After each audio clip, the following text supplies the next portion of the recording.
Hi guys. I'm gonna talk about House of Hades because I still haven't done that review, so yeah.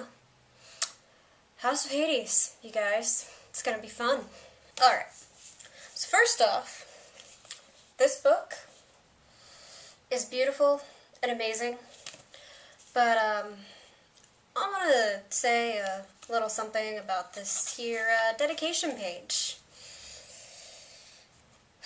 Let me just read it out for you so you guys know what it says. If you didn't bother to read it, then wouldn't know why. To my wonderful readers, sorry about the last cliffhanger. Well, no, not really. Ha ha ha ha ha. But seriously, I love you guys. Rick, really? Really? Was that really necessary? I mean, you already left us in a horrible place for like a year, and then you give us that, right when you give us House of Hades, which, was painful enough, let me tell you. You just had to throw in that dedication page, didn't you? Anyway, moving beyond that, House of Hades was beautiful and wonderful and amazing, and I'm pretty sure if I had actually been able to read it in like the 2 days that I should have been able to read it in, I probably would have cried, except I kept, like, this migraine wouldn't go away, and it took me longer, so the emotions didn't really have that time to build within me. Like, they would build up, and then I'd get a headache and have to put it down, and it's just like, so it didn't really hurt as bad. So, that was nice. And, just, I'm gonna start off with, everybody on the Argo too.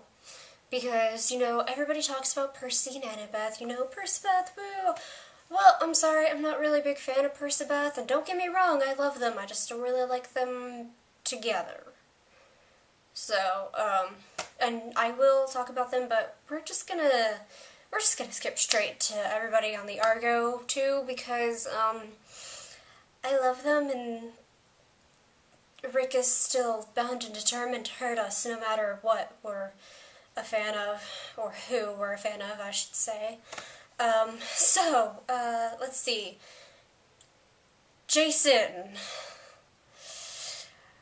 Oh, that boy is just making it so hard to not want to, just wrap him up in a blanket and give him some nice hot soup and just, keep him from Rick and be like, hiss, hiss, you can't have him until you learn how to treat him correctly. That kid was born Roman, grew up Roman, and he's, he was always, one of those people who had to be, perfect and put together and just... And he was good at it. He was really good at it. I mean, he was still, just as kind of silently snarky as Percy was in the Lost Hero, but we also couldn't really get that good a feel of his personality because for the most of the Lost Hero, he didn't have his memory. So to me, I don't really understand Jason hate because, I mean, I guess you could hate him because Rick didn't, I guess you could argue he didn't really write him that well in The Lost Hero, but to me, we didn't, have that good feel of his personality, so I couldn't honestly hate him. I was a little upset that we kept getting new characters and we didn't really know much about the other characters that Rick has, but I guess I can understand wanting to write new characters, I don't know. But, yeah, so just Jason, in this book, he's grown so much, and he realizes that he has a little bit of Greek in him, and he needs to embrace it, otherwise, they're probably gonna fail on this quest without it. I mean, Jason, you give me feels, and I can't really articulate, why I just love him so much. But then we get into the whole Jason-Nico thing, when they went off together to find Eros, Cupid, or that one thing that they were looking for. I really don't remember what they were looking for. I was planning on rereading it before I did this, but I don't have time for that.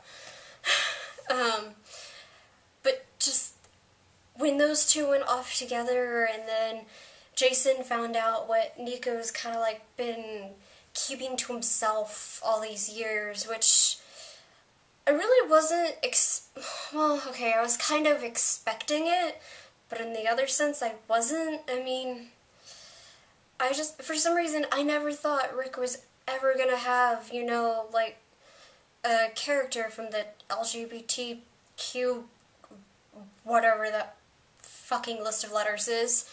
I don't even know anymore. The last time I really kept up with it, it was just LGBT. I'm a horrible member of that community.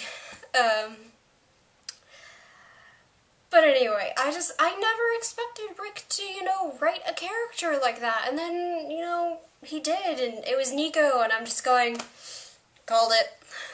Totally called it.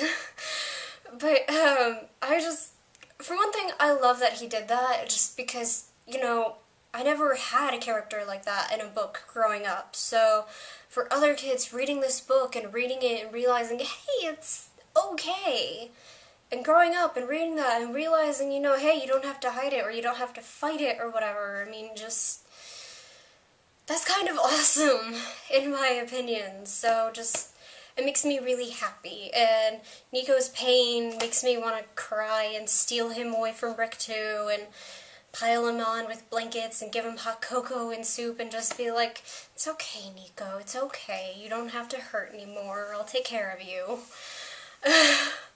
But just, I love it.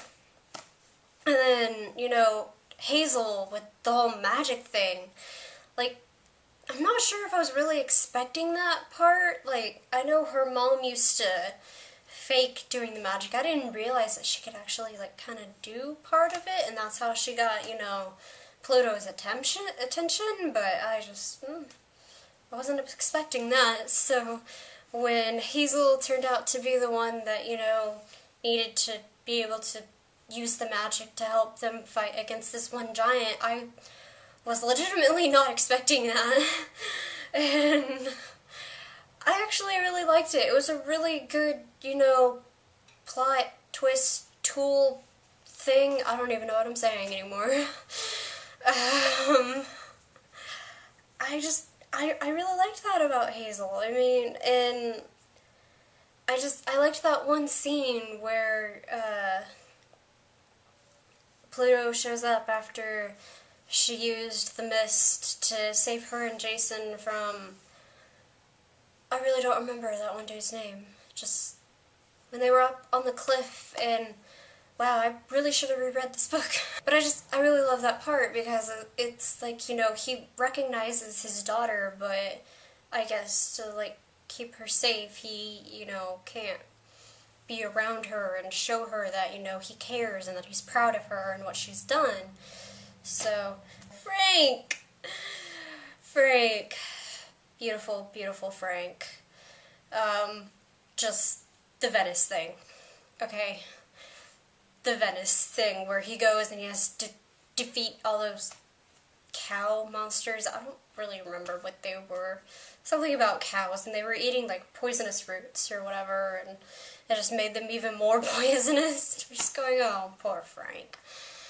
I feel so bad for you. But he did it, and he saved not only Hazel, but he saved Nico too, because Nico was a corn plant at that point. The poor kid probably never wants to eat corn again in his life. But yeah, that was, you know, really cool and awesome, and just like it was like his own little brand of character growth, only it was not really, it wasn't just like mental or emotional, it was like physical too, which I really wasn't expecting, and it's not really what people expect when they think in terms of character growth, but it had that effect with him where, you know, it was both. And it was really cool because, I mean, yeah, it's kind of stupid where, you know, after he got all muscly and buff, it he kind of got more confidence, but I think it was more just, it wasn't just the muscles that he gained or the height. It was also the fact that he was able to save, the people that he cared about, and he was able to, get what they needed to finish the quest. It was just like, and he did it by himself. So that's, something that he can be proud of. And it's amazing because Frank, he didn't really have a lot of self-confidence to begin with. And it's nice to, see him be able to grow and realize that, he is able to do it, especially later when they're in the House of Hades and Jason has to give up his praetor status so that Frank can command that, ghost army that Nico's summoning the entire time with that scepter thing that they have. That's what they were looking for with Jason and Nico. They were looking for that scepter thing. Oh. As you can tell, I just not really good with remembering facts sometimes until I go off on another tangent. We have Piper and Leo, and they're beautiful, and I love them, and it's just pretty awesome because those two are also lacking in self-confidence. Actually, most of the people on the Argo 2 are lacking in self-confidence, but Jason and Hazel are better at overcoming that, it seems like. I don't know, I could be wrong, I could be reading it entirely wrong. I often am wrong, but, whatever, that's just my opinion. Anyway, so Piper and Leo. For one thing, Piper was really, really awesome when it came to waking up Festus and defeating that snow goddess's name, who I cannot pronounce, and I'm not even going to try and end up pissing somebody off. Yeah, I really don't want to die sober again here soon.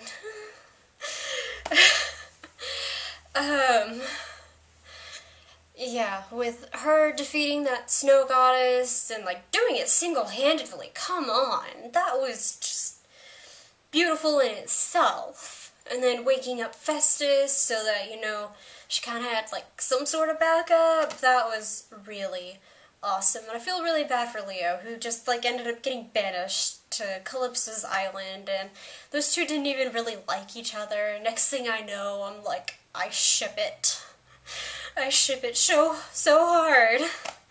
And they're breaking my heart because I'm not sure really what she feels, but Leo ended up starting to like her by the time that, he had to leave, and just the fact that he was able to build, this parachute helicopter thing while falling from the sky. That kid is, the most amazing kid, okay? If anybody else was falling through the sky, they would be screaming their head off, and they would probably die. Except for Percy, because he would have landed in the water, because he's, just that freaking lucky. And by lucky, I mean the fates realize that his life sucks, so they might as well give him an out every once in a while, which means falling in the water and not dying. But yeah, it's just, and then I like how Calypso comes down and she's just like, really? You? This scrawny little runt, they sent you? And it's so beautiful, and I love it. Okay, so now that we're all done with everybody on the Argo 2, we get to talk about Percy and Annabeth in Tartarus! Yay! What the hell? I mean, honestly, throughout reading this, I'm not sure if it's just because it's supposed to be a kid's book or what, but reading through it, I'm like, oh, Tartarus isn't that bad, and then I stopped and I'm like, wait, I just thought Tartarus wasn't that bad. Something is wrong here, so either I missed something when I was reading it, or Rick is waiting for Blood of Olympus to show, how screwed up it made Percy and Annabeth's minds. So I'm just going to give him a little time, just because, I'm sorry, but if I can walk away from reading this book and think, oh, Tartarus isn't that bad, then something's not really kind of going on correct here, okay? Like, don't get me wrong, I love Riordan, and I love the way he writes, and I love his books, and, you know, it's really good, but, I mean, if they're going through the Greek equivalent of hell, and I think it's not that bad, I don't know. It seemed too easy. I mean, yeah, sure, at the end, you know, Tartarus, like, condenses his form, and Joseph's like, you can't leave, but, I mean, just, what? They got that far? I mean, sure, they had help, but they got that far? Okay. Alright, I'm not really sure how I feel about this, but okay, let's keep going. So first they fall into Tartarus, and they land at a river, which, you know, Percy was able to almost, but not really control, and so he and Annabeth didn't die, which was nice. It was nice. Of course, they almost stayed in the river and died in the river, but, you know, that's just a thing that none of us can control. But then they got out, and then, you know, like, they're stumbling over to this other river, and they're almost dying, because it's, like, almost like they're inhaling acid or whatever. At least that's kind of what I got from it. Basically, they're just, like, dying slowly from being poisoned by the air. So they're just drinking the fire water out of that one river, which name I can't pronounce either. You notice how I can't pronounce, like, half of these names. Anyway, they're just, you know, they're there, and they're making it, and, like, they're making a plan, which is really good for them. Which is why I guess, you know, everybody likes them as a couple together, but they're not really couple-y material for me. I don't know, it's just a personal opinion. Don't judge me for it. Or judge me, I don't really care. But just, I'm pretty sure that if it was any other pair from the 7 got stuck in Tartarus, they wouldn't have survived, so I do have to give Percy and Annabeth that, you know, kind of props. Just be like, hey, you guys, you know, you were able to form a plan and not start blaming each other or, like, do the infighting. Though they did fight a little bit about Bob. I did notice that, so it wasn't like an overly thing that, you know, kind of hindered their progress through Tartarus, but you could tell that Annabeth really wasn't comfortable with Bob around, but Percy kind of was, and then it turns out that, you know, Bob ended up being a little bitter about Percy, and the only reason he ended up really helping them was because of Nico, because, as previously stated, Nico is awesome and he deserves love. Actually, I didn't state that earlier. Oh well, whatever. Nico is awesome and he deserves love.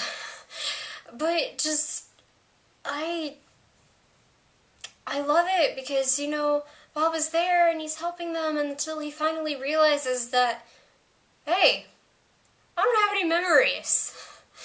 And it's kind of Percy's fault, and I don't really want to help Percy, but Nico was a really good friend to me, you know, like, he talked to me and stuff, and it was nice, so I suppose for Nico's sake, I'll help Percy, and he didn't really even, like, decide to help them until Percy, like, apologized. He's like, I'm sorry, I'm a horrible friend, but please help Annabeth because none of this is her fault.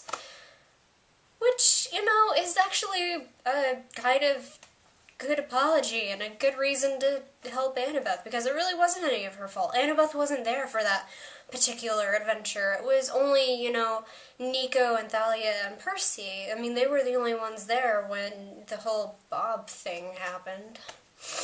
I loved how Bob was involved, and, like, he led them through Tartarus and got them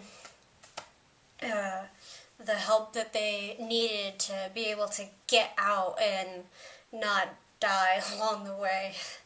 So I have to wonder, what would happen to a half-blood who dies in Tartarus? That could be interesting. I smell a fanfic coming. Not that I'm going to write it, because I have enough to do. So, and then just the giant, I think his name is Damison or something. I don't know, that's how I'm going to pronounce it. If I'm wrong, let me know. Whatever. And, you know, Annabeth just kind of like figures it out. She's like, it's us and Bob and you, and that's how we get out of Tartarus. Foes bear arms to the doors of death. And the giant's just like, no, I'm not leaving. And she gets all upset, and Percy realizes, he's like, it's okay, and like, he knows that Annabeth gets really upset when, like, she knows she's right about something, but it's not working out. So, you know, I can kind of understand that, you know, knowing that you're right about something, but no one else is gonna listen to you, and it's just not working, you know. It's one of those things that you just want to scream and then lay on the floor and cry for 3 days. But then he finally shows up after Bob gets like grievously injured and like his arms and legs are all broken, and he's just going, I can still press the button. And Percy and Annabeth have to leave both him and Damison in Tartarus to fight basically their battle. Because, I mean, they're supposed to be fighting their way out, but, you know, Bob and Damson are, like, literally sacrificing themselves and sacrificing, you know, their own way out of Tartarus, which is hell, basically. And, you know, they're giving up their chance at freedom, and then they finally get out, and just that one line where Percy looked up at the stars and he's like, Bob says hello, that almost made me cry. I'm not gonna lie, it was just so heart-wrenching, and I'm just going, thank you, Rick. It's not like I needed my heart today. Go ahead, just take it. Take it all. I don't need it. And just Percy and Nico, and I don't really understand why Nico is so angry in this book. Maybe it was because he almost died in a jar, or maybe it's because he had to go through Tartarus alone. I'm not really sure. But throughout all of the other books, I mean, he's kind of like angry, but it's more about Bianca angry. And he doesn't really necessarily get over it, but he kind of starts to move past it. And in Battle of the Labyrinth, and he wasn't so angry in The Last Olympian, and when we saw him for that 2.5 seconds in Son of Neptune, he didn't really seem that pissed off at Percy. I don't know if that was just because he was hiding his identity, or he was just happy to see Percy alive. I really don't know, but Nico was just, to me, I don't understand why he was just so angry in this book. I don't understand it. I mean, just, it's like this anger seems to have come out of nowhere, and I don't understand where it's coming from. I don't understand why he's so angry. So I'm kind of hoping that, you know, we might, you know why he's so angry in the next book. So I don't understand it. And then just the fact that, you know, Reyna left the front lines of the battle and, you know, basically broke their law about going to the ancient lands because she got a note from Annabeth, and she trusts Annabeth enough to break the law. She trusts Annabeth enough to just leave and leave Octavian in charge, which everyone knows that's not going to end up any kind of good. So just it blows my mind that, you know, Reyna is so much more different than what she wants everyone to believe, or maybe she just, I don't know, she just... Then again, we also haven't really been told much about Reyna, so I don't know. Some of her characteristics are just kind of a blank for me, so I think it's really cool that, you know, she left because she got a note from Annabeth, and she's gonna fix it, hopefully Octavian isn't a dick, and just, I love Reyna, okay? And I love that she and Coach Hedge were the ones who offer to protect Nico as, you know, they're trying to drag the Athena Parthenos from freaking Greece, or, yeah, I think it's Greece. I don't know where they are anymore. From, like, Greece to fucking New York. That's gonna be one hell of a trip. And if we don't get a POV for, like, them in Blood of Olympus, I'm gonna be so freaking pissed because I wanna know, okay?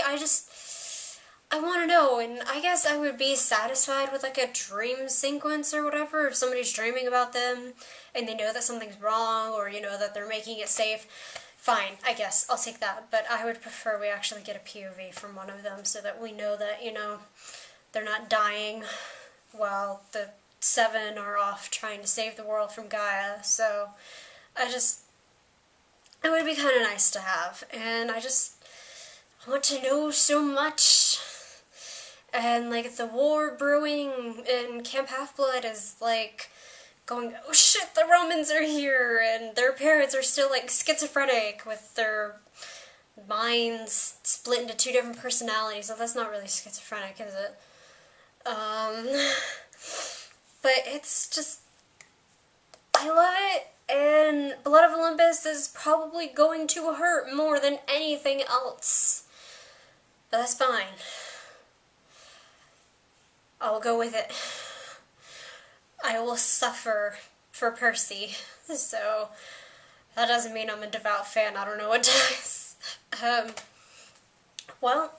If I think of anything else to say, I will make another video. Until then, I hope you guys are satisfied with this, because I think this is one of the longest videos I've ever made. So, just, Percy! You guys, Percy!